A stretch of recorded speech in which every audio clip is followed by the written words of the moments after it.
Ghiaccio e fuoco, vento e silenzio. L'Islanda è il luogo degli estremi, dove la natura cambia velocemente nel giro di pochi chilometri. Vulcani ancora attivi, cascate gigantesche, spiagge di sabbia nera e scogliere sferzate dall'oceano. Esploreremo in 5 giorni la costa ovest di quest'isola assolutamente unica. Attraversando paesaggi surreali, ci spingeremo anche verso sud, guidando per ore su strade di una bellezza inspiegabile. Siamo sicuri che questo viaggio ci farà inevitabilmente innamorare di un angolo di mondo così selvaggio.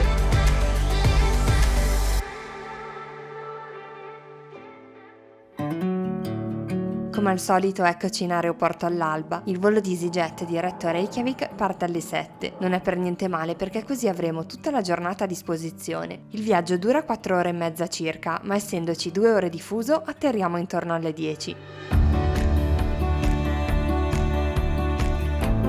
Nel video ci piacerebbe darvi qualche informazione utile per organizzare la vostra prossima avventura qui, quindi preparatevi a prendere appunti mentre vedete scorrere la bellezza dell'Islanda sui vostri schermi. Cosa fondamentale da fare subito: ritirare la macchina a noleggio. Senza quella il nostro on the road sarebbe impossibile.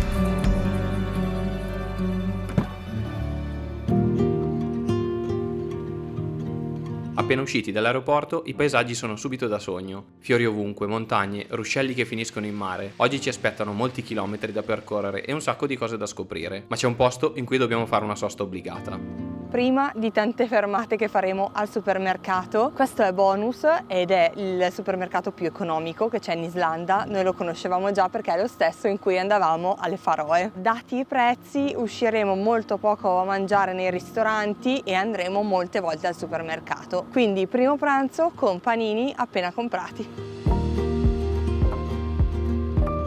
Non so se riusciremo a descrivervi quello che ci circonda. È subito chiaro per noi che parte della bellezza di un viaggio in Islanda sia nel guidare sulle sue strade, in posti assurdi, e fermarsi di continuo per fare tappe fuori programma. Come la grande parete di basalto che abbiamo scorto dalla strada principale. Dopo un passaggio sullo sterrato, eccoci di fronte a queste incredibili rocce, dalla forma così inusuale.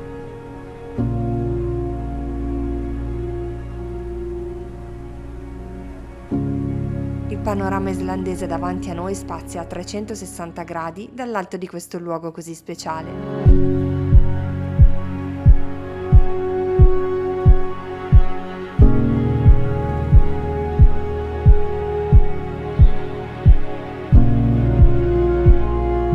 Ci rimettiamo in macchina e poco dopo raggiungiamo la nostra destinazione. La giornata di oggi la dedichiamo quasi interamente alla penisola di Snæfellsnes, che viene chiamata anche l'Islanda in miniatura, proprio perché qui si trovano un sacco di bellezze naturali tipiche dell'Islanda. Il primo stop è Ytri-Tunga, una spiaggia splendida, famosa per la presenza di una colonia di foche. Questi luoghi sono tanto belli quanto fragili. Soprattutto in presenza di animali, facciamo sempre attenzione a non disturbarli troppo, senza avvicinarci più del dovuto.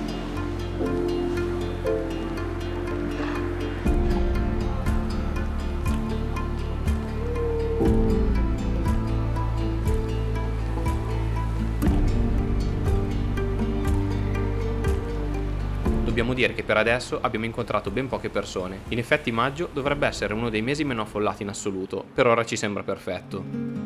Per parcheggiare c'è un costo fisso di 1.000 corone. Vi anticipiamo che questa sarà la formula di tantissimi punti di interesse sull'isola. Non si pagano biglietti d'ingresso, ma 1.000 corone a macchina per il parcheggio, tramite un QR code o in alcuni casi con la carta di credito direttamente sul posto. Facciamo un passaggio veloce all'iconica chiesa nera, Budakirkja. Ce la siamo sempre immaginata avvolta nella nebbia, con le nuvole basse in sfondo. Devo dire però che anche con il sole fa un certo effetto.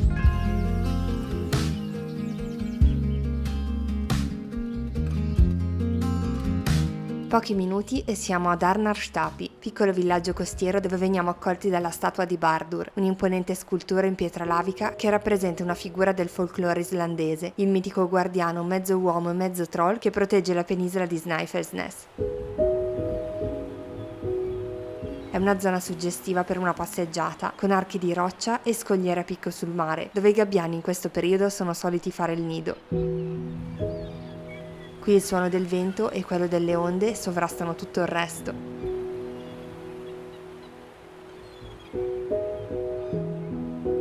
Viaggiamo per un po' a fianco dello Snæfellsjökull, il ghiacciaio vulcanico che ha ispirato Viaggio al centro della Terra di Jules Verne. Possiamo immaginare come un luogo così mistico possa essere stato di ispirazione per lo scrittore.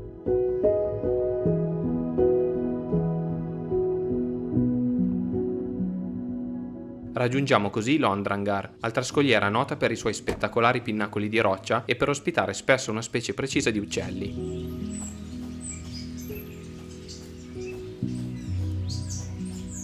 Siamo venuti fino qui a cercare le puffin, ma al momento non ne abbiamo trovata nemmeno una. Ci sono tantissimi gabbiani perché è il loro momento di nidificazione, ma di puffin al momento zero.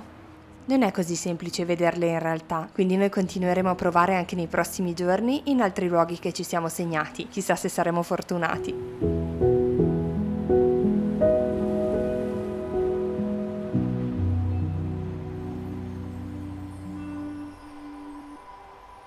Qui il sole è ancora alto, le giornate sono lunghissime e questo ci spinge a visitare un sacco di posti.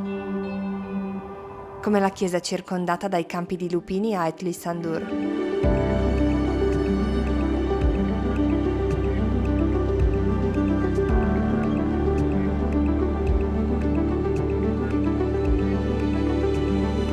Ci sentiamo molto fortunati ad avere questi posti tutti per noi, non c'è nessun altro nemmeno in lontananza. Sono questi momenti di forte libertà ad essere i nostri preferiti.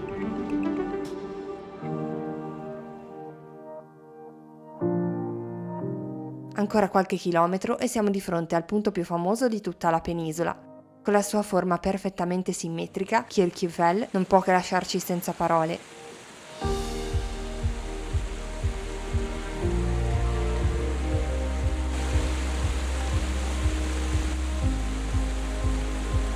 Ci siamo teletrasportati in un mondo delle fiabe.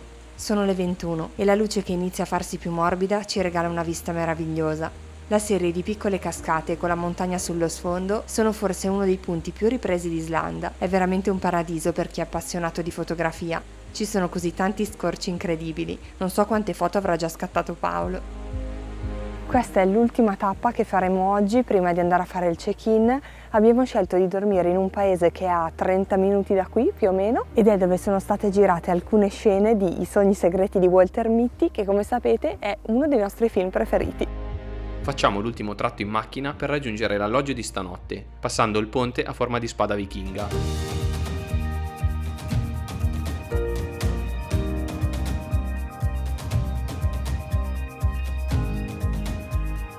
Il tempo sta pian piano peggiorando e quando arriviamo a Stykkishólmur siamo completamente immersi nella nebbia. Poco male, noi andiamo a letto dato che siamo svegli da quasi 24 ore, il paese lo visiteremo domani.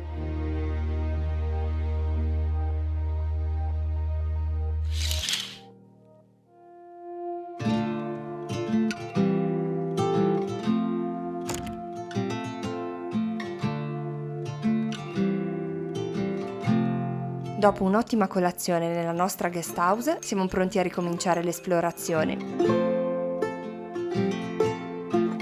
Finalmente la nebbia è sparita e possiamo visitare il villaggio. Non vi nascondiamo la nostra emozione ad essere qui. Sappiamo quasi a memoria le battute del film con Ben Stiller.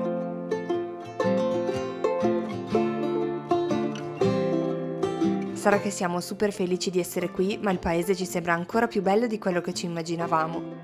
Casette colorate, locali accoglienti, un porto pieno di piccole barche pronte a salpare. Non c'è in giro nessuno e l'atmosfera è surreale. Ci dispiace dover salutare questo luogo così presto, ma ci sono tantissime cose che vogliamo scoprire.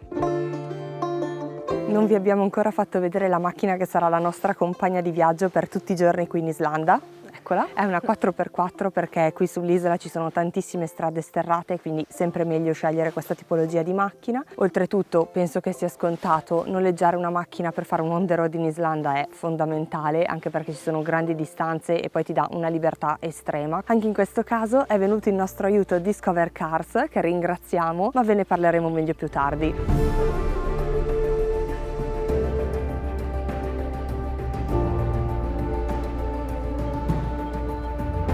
Mentre guidiamo nei grandi pascoli che attraversiamo, incontriamo moltissimi cavalli, simbolo dell'identità culturale islandese, sono semplicemente splendidi e molto regali. Non sono troppo grandi e possono essere di tantissimi colori diversi. Sono come veri e propri componenti di una famiglia. Pensate che esiste un registro nazionale dei cavalli, dove ogni esemplare viene identificato con un nome univoco, rigorosamente islandese. Ci vorremmo fermare ogni 100 metri, è una cosa pazzesca. Probabilmente le ore che passeremo in macchina si moltiplicheranno. All'autostrada, in modo totalmente casuale, troviamo una distesa di lupini in riva ad un lago. I fiori non sono ancora al massimo della loro fioritura, quella dovrebbe essere a luglio, ma anche ora sono splendidi, non trovate? Con il cielo scuro di oggi creano un contrasto magico. Troviamo a breve distanza uno spot perfetto per il pranzo.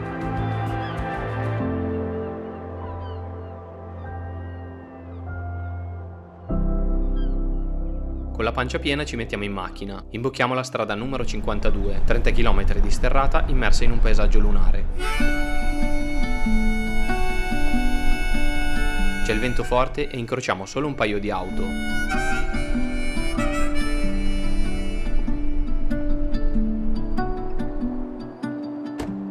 Facciamo alcune pause in punti panoramici dove è impossibile non fermarsi. Per verificare lo stato delle strade in Islanda, ricordatevi che dovrete sempre tenere a portata di mano il sito road.is per le chiusure programmate e quelle improvvise in caso di maltempo.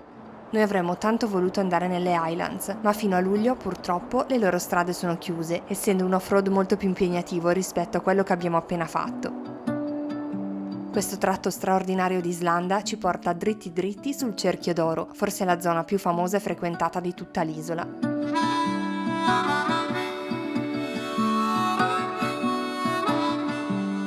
Siamo arrivati nel parco nazionale di Þingvellir, non sarà mai giusta la pronuncia, sappiatelo, ed è stupendo. All'interno del parco, che è d'ingresso libero, si paga solo il parcheggio 1000 corone, ci sono tantissimi punti di interesse. I cartelli segnalano una quantità di punti di interesse decisamente importante.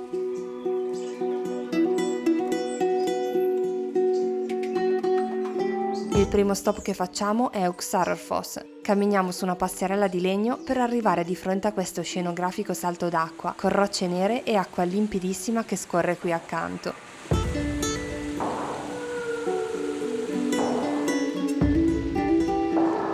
È un ambiente molto vario. Esplorando il parco troviamo fratture, crepacci e canyon come al Managio. La camminata ci porta poi in un'ampia piana, ricca di ruscelli e ponti da attraversare.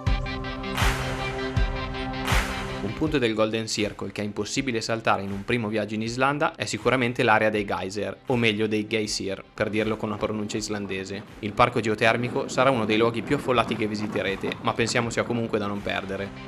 È la prima volta che vediamo dei geyser, non ne avevamo mai visti e devo dire che è un fenomeno naturale veramente impressionante. Ce ne sono diversi, di dimensioni differenti, tutti raggruppati a breve distanza uno dall'altro, insieme a fumarole e pozze di fango bollente. Strokkur è ad oggi il più attivo di tutti e erutta ciclicamente ogni 5-10 minuti, con getti d'acqua che raggiungono altezze tra i 15 e i 20 metri, a volte anche fino a 40. Vi accorgerete dell'imminente eruzione per la particolare bolla che si crea in acqua, pochi secondi prima dell'esplosione verso il cielo.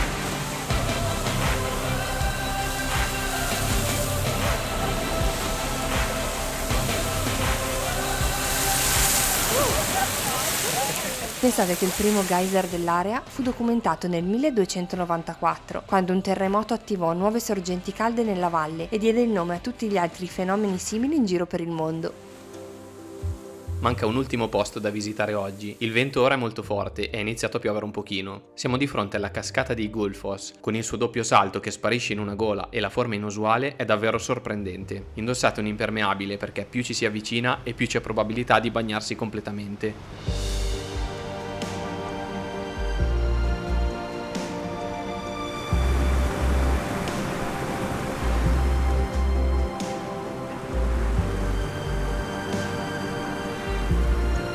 Salutata Gullfoss, andiamo a fare il check-in. Finalmente siamo arrivati nel nostro bellissimo alloggio per stanotte, ci riposiamo un po' e facciamo riposare anche la macchina, dato che ha fatto un sacco di chilometri anche su sterrato. E visto che siamo in argomento, lasciateci ringraziare chi ha reso possibile questa meravigliosa avventura, Discover Cars. Se ci seguite da un po', ormai lo sapete, Discover Cars è il sito di prenotazione che utilizziamo ormai da diversi anni per tutti i nostri viaggi on the road. In pochi minuti possiamo confrontare tantissime compagnie di noleggio in un solo sito, filtrare quello che fa più al caso nostro e prenotare subito al prezzo più conveniente. Dalle Azzorre alla Spagna, dalla Bosnia e Erzegovina all'Italia, non ci ha mai delusi. Siamo davvero felici che abbiano deciso di supportare anche questa avventura islandese, perché per noi non c'è niente di meglio che avere l'opportunità di consigliarvi un fantastico servizio con cui ci siamo trovati bene tante volte. Trovate il link qui sotto in descrizione e nel primo commento in evidenza. Cliccando avrete a disposizione un piccolo sconto e le migliori offerte disponibili su Discover Cars. Grazie mille se lo utilizzerete. La pioggia ora sta aumentando. La guest house di questa sera è all'interno di una fattoria di cavalli e l'edificio in cui ci troviamo è stato ricavato da una vecchia stalla. La vista dalle vetrate della sala comune non potrebbe essere più rilassante. Aspettiamo anche oggi la mezzanotte per vedere il cielo che si scurisce, anche se non diventa buio del tutto.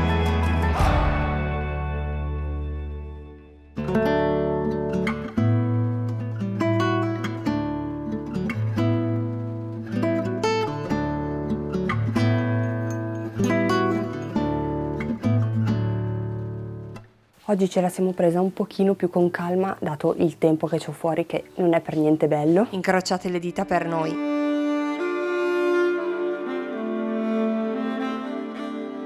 Mentre ci dirigiamo verso il primo luogo della giornata, ci imbattiamo in un fiume che ha creato una vera e propria opera d'arte astratta. La natura riesce sempre a farci regali indescrivibili.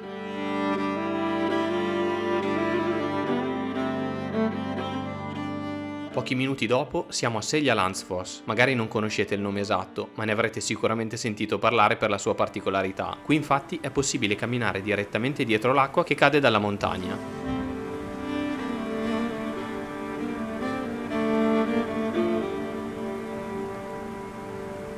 Ci stiamo avvicinando alla cascata e vediamo tutte le persone che ritornano verso di noi bagnate in una maniera allucinante. Vorremmo fare il giro dietro alla cascata, vediamo com'è. La potenza dell'acqua è incredibile e il vento soffia dritto nella nostra direzione. Nel giro di 5 minuti siamo completamente zuppi. Stiamo facendo una bella doccia fredda rinvigorente. Scusate se non abbiamo ripreso molto, ma avevamo paura per la camera. Ad un certo punto abbiamo dovuto metterla via per quanto era bagnata, ma vi assicuro che ci siamo divertiti molto a passeggiare in un posto così unico e assurdo.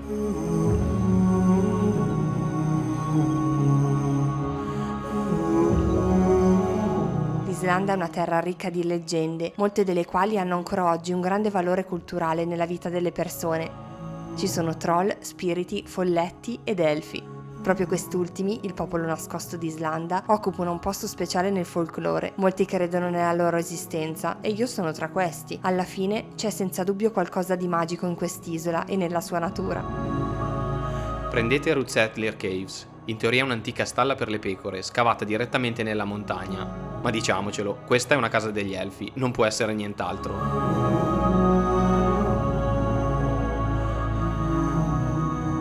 E sulla stessa strada ne incontrerete molte altre simili, sono stupende. A Skogafoss invece, una delle cascate più amate e conosciute della zona, si dice sia nascosto un baule pieno d'oro e gemme, appartenuto a un antico capo vichingo. In molti hanno cercato lo scrigno, protetto dallo scroscio incessante dell'acqua, ma senza risultato. È uscito un sole meraviglioso, i colori sono cambiati in un secondo. Skogafoss è alta 62 metri e larga 30, non so se si percepisce dalle immagini, ma è enorme.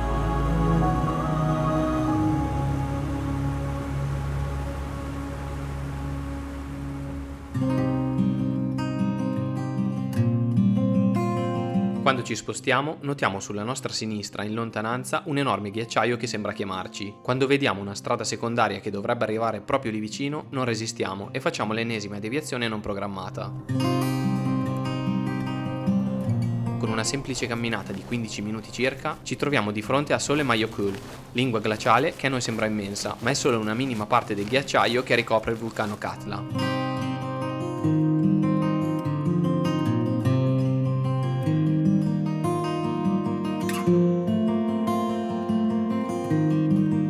Piccolo Piccolo spoiler, noi siamo rimasti impressionati da questa vista, ma è niente in confronto a quello che vedremo domani, tenetevi pronti.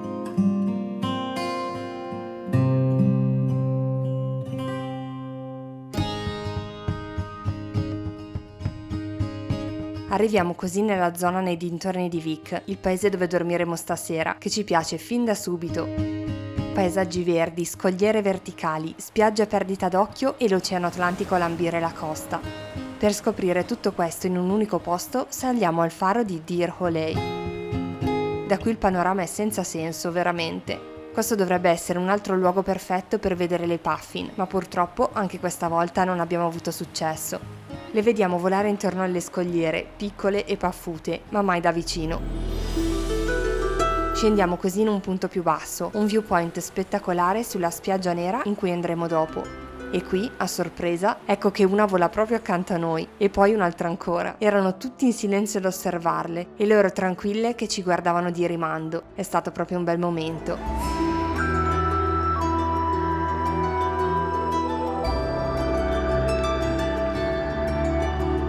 Non sono i pennuti più belli che abbiate mai visto? Sono così buffe, saremmo stati ore ad osservarle.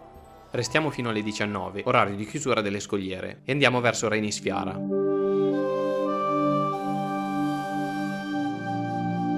Questa lunga spiaggia di sabbia vulcanica, formata da lava che si è frantumata nei secoli, è a dir poco sorprendente. Prima di accedervi, controllate sempre i lampeggianti all'ingresso. Molto spesso, infatti, pericolose onde anomale raggiungono improvvisamente la riva anche se il mare ha l'apparenza calmo. Le colonne di basalto, dalla forma esagonale, sembrano qualcosa di ultraterreno. Troppo precise, troppo perfette per essere vere, e di fronte a loro due speroni di roccia in mezzo al mare, che secondo la leggenda sarebbero due troll sorpresi dal sole e pietrificati, mentre cercavano di trascinare una nave a riva.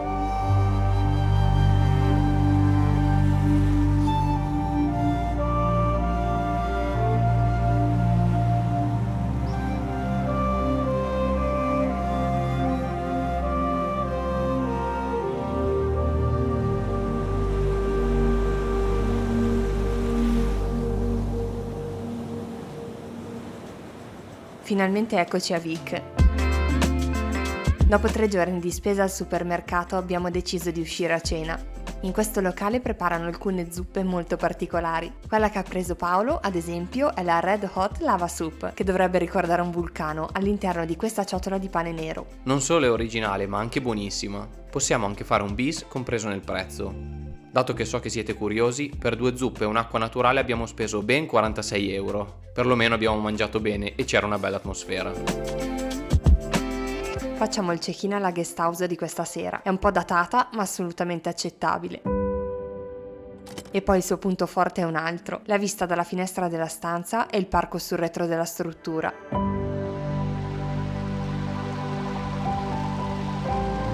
È pieno di fiori, c'è un fiume che scorre veloce tra gli alberi e cavalli liberi al pascolo. È un sogno d'occhi aperti, perfetto per una passeggiata prima di dormire. Sì, perché anche se non sembra, sono le 23.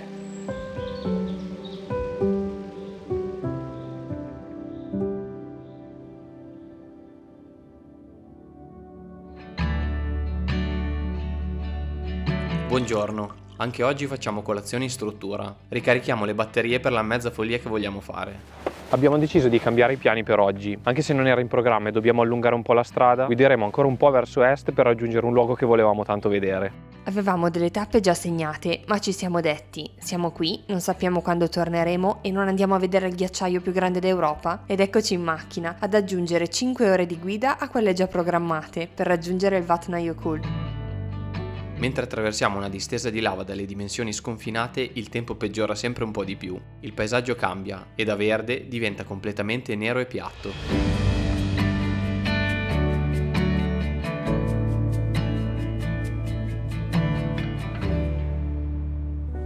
Siamo arrivati a Diamond Beach, questa è la tappa di cui vi parlava prima Paolo, quella che abbiamo fatto extra, che non era in programma. Il tempo è così, siamo immersi completamente nella nebbia, però ha il suo fascino.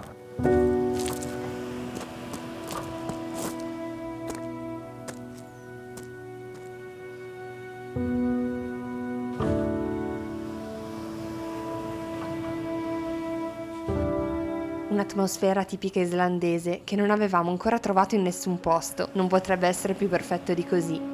I pezzi di ghiaccio contrastano con la sabbia nerissima e sembrano in tutto e per tutto diamanti.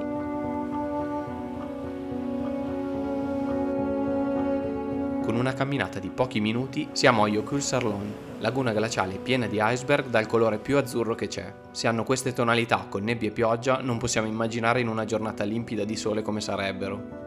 Siamo felici di aver deciso di venire fino a qui, è uno spettacolo mozzafiato.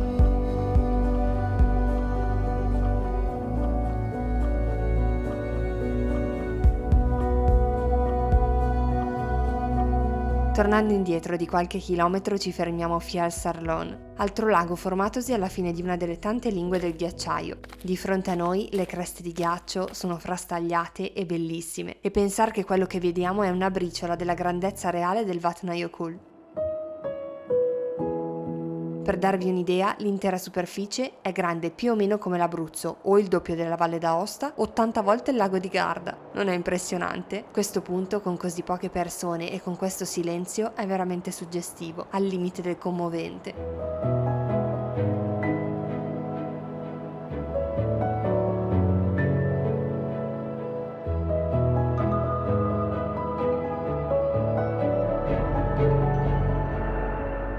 Prima di proseguire con il nostro viaggio ci fermiamo a fare benzina, meglio non trovarsi impreparati per ogni evenienza. Il diesel costa circa 2 euro al litro e ora che siamo a casa abbiamo già fatto i conti di fine viaggio. Possiamo dirvi che abbiamo percorso circa 1600 km in 5 giorni e speso 170 euro in totale per i pieni. Intanto se vi va lasciate un mi piace al video e se non l'avete ancora fatto iscrivetevi al canale. Ripassiamo da Vik prima di continuare verso l'ultimo alloggio. Salutiamo questi paesaggi che abbiamo veramente amato tanto. Domani saremo in città e non vedremo più queste scogliere verdi. Arriviamo alla guest house molto tardi. Hello Liza, how do you do? I'm writing you a letter, I hope it reaches you. È una bella casetta rossa in legno, tipica dell'isola, ci piace da subito e la vista dalla finestra è come sempre stupenda. Ma adesso è ora di riposarci.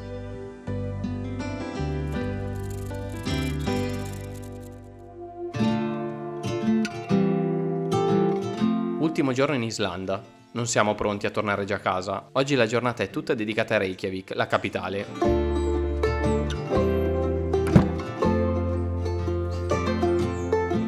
Non sapevamo bene cosa aspettarci, ma fin dai primi passi in centro la città ci ha colpito subito. Così piccola, intima ma vivace, piena di case colorate e street art ad ogni angolo.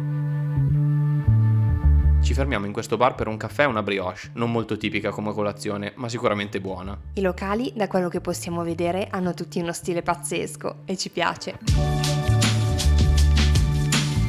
Ci sono anche tante gallerie d'arte, cosa che apprezziamo sempre. Se passerete da qui, fate un salto da Fotografi, una bottega che vende stampe di fotografie originali scattate da artisti islandesi. Sono troppo belle. Noi ne abbiamo prese un paio, non abbiamo resistito.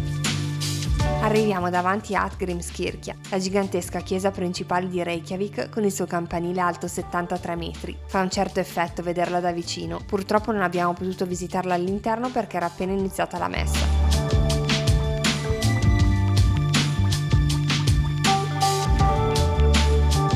Altra tappa da non perdere in centro, secondo noi è Colaportid, un mercato delle pulci al coperto aperto tutti i giorni della settimana. Al suo interno ci sono oggetti di artigianato nuovi e usati, venduti da privati, e anche qualche stand gastronomico. È stato molto carino farci un giro. Per pranzo ci siamo lasciati convincere dall'insegna molto originale di questo ristorante. Non abbiamo preso la pizza, ma il fish and chips, loro piatto principale, era veramente delizioso. Anche il burger di Paolo non era male, semplice ma con buoni ingredienti. Oltre al centro, fatto di casette basse e pittoresche, c'è tutta un'altra parte di Reykjavik più futuristica, vicino al porto e di fronte al mare, dove si trova Sun Voyager, una scultura del 1990 che rappresenta una nave vichinga. È stilizzata, ma a noi è piaciuta. Il nostro tempo ormai qui è finito. Dobbiamo andare in aeroporto a riconsegnare la macchina, ma prima dobbiamo salutare l'isola come si deve. Alle scogliere di Vala Nukamos per dare l'arrivederci a questa terra così potente e silenziosa. Speriamo di rivederci presto. E a voi, grazie come sempre per essere arrivati alla fine del video. Questa volta è stato un po' più lungo del solito, speriamo che lo abbiate apprezzato. Per noi è stata veramente un'avventura da una volta nella vita e per questo vogliamo ringraziare di nuovo Discover Cars per aver creduto nel nostro progetto. Non dimenticate che trovate in descrizione il link per dare un'occhiata alle loro offerte. Qui a destra, se non siete ancora stufi di sentire le nostre voci, trovate il video per iniziare un'altra avventura speciale, quella in Giappone, nel caso non l'abbiate ancora vista. Noi vi abbracciamo forte, ci vediamo presto con un altro video, grazie per esserci, a presto, ciao! Ciao!